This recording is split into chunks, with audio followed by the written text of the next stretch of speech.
Baiklah, Assalamualaikum warahmatullahi wabarakatuh. Kami dari kelompok 9, mata kuliah Belajar dan Pembelajaran akan mempresentasikan diskusi pada materi yang kami bawakan, yaitu mengembangkan contoh pembelajaran yang berpijak pada teori belajar kognitif.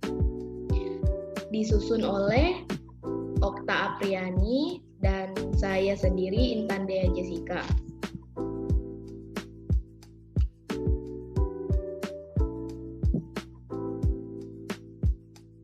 Yang pertama, latar belakang.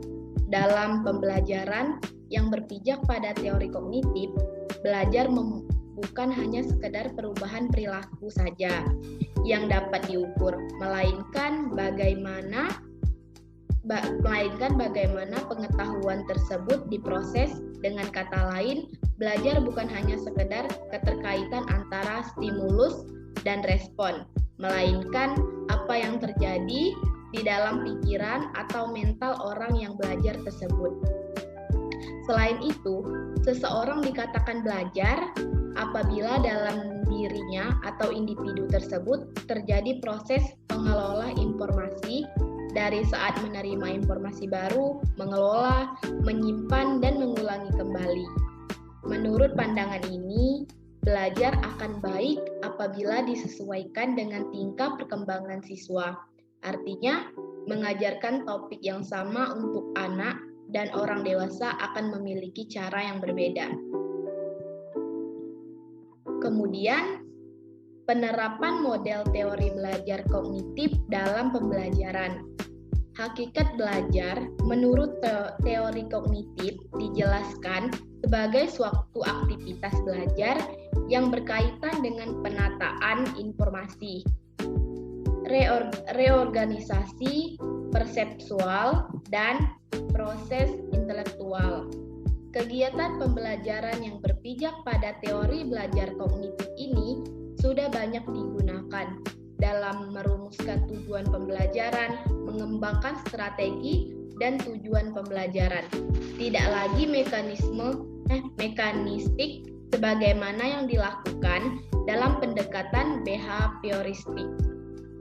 Kebebasan dan keterlibatan siswa secara aktif dalam proses belajar amat diperhitungkan agar belajar lebih bermakna bagi siswa.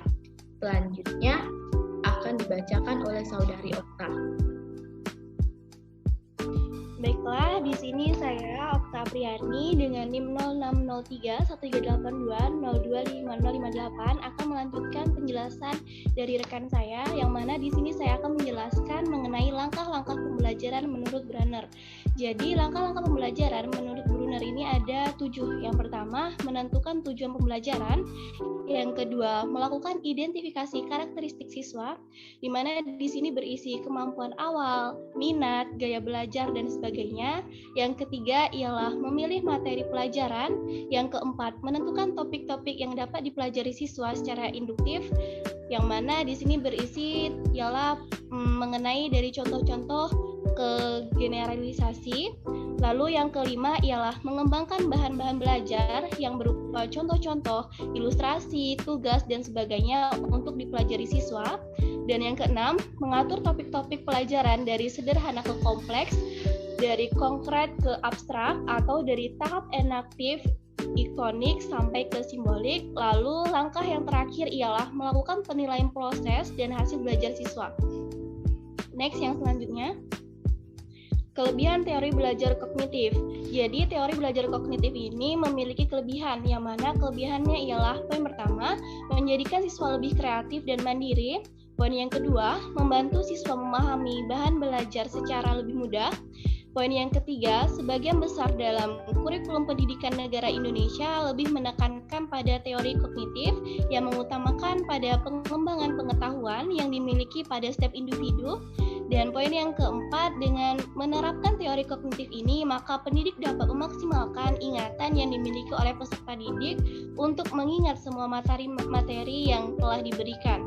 Lalu, kelebihan yang terakhir ialah dapat membantu guru untuk mengenal siswa secara individu sehingga dapat mengembangkan kemampuan siswa.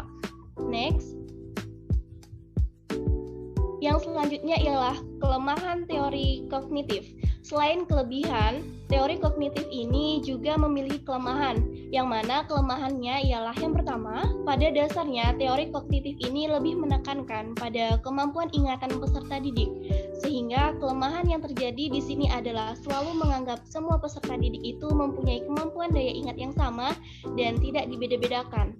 Yang kedua ialah ada kalanya juga dalam metode ini tidak memperhatikan di mana cara peserta didik dalam mengeksplorasi atau mengembangkan pengetahuan dan cara-cara peserta didiknya dalam mencari, karena pada dasarnya masing-masing peserta didik memiliki cara yang berbeda-beda. Mungkin itu saja yang dapat saya jelaskan, kembali pada moderator.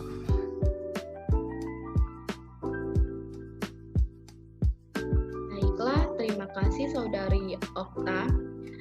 Maka yang terakhir ialah kesimpulan dari kelompok kami mengenai materi pada hari ini, yaitu hakikat belajar menurut teori kognitif dijelaskan sebagai suatu aktivitas belajar yang berkaitan dengan penataan informasi, reorganisasi konseptual, dan proses intelektual. Kegiatan pembelajaran yang berpijak pada teori belajar kognitif ini sudah banyak digunakan dalam merumuskan tujuan pembelajaran, mengembangkan strategi dan tujuan pembelajaran. Tidak lagi mekanistik sebagaimana yang dilakukan dalam pendekatan behavioristik. Kebebasan dan keterlibatan siswa secara aktif dalam proses belajar amat diperhitungkan agar belajar lebih bermakna bagi siswa. Belajar menurut teori kognitif adalah perubahan persepsi dan pemahaman yang selalu berbentuk tingkah laku dan bukan hanya dapat diamati dan diukur. Pembelajaran menurut teori kognitif lebih menekankan bagaimana proses atau upaya untuk mengoptimalkan kemampuan aspek rasional yang dimiliki oleh orang lain. Sekian, terima kasih dari kelompok kami. Saya akhiri, wassalamualaikum warahmatullahi wabarakatuh.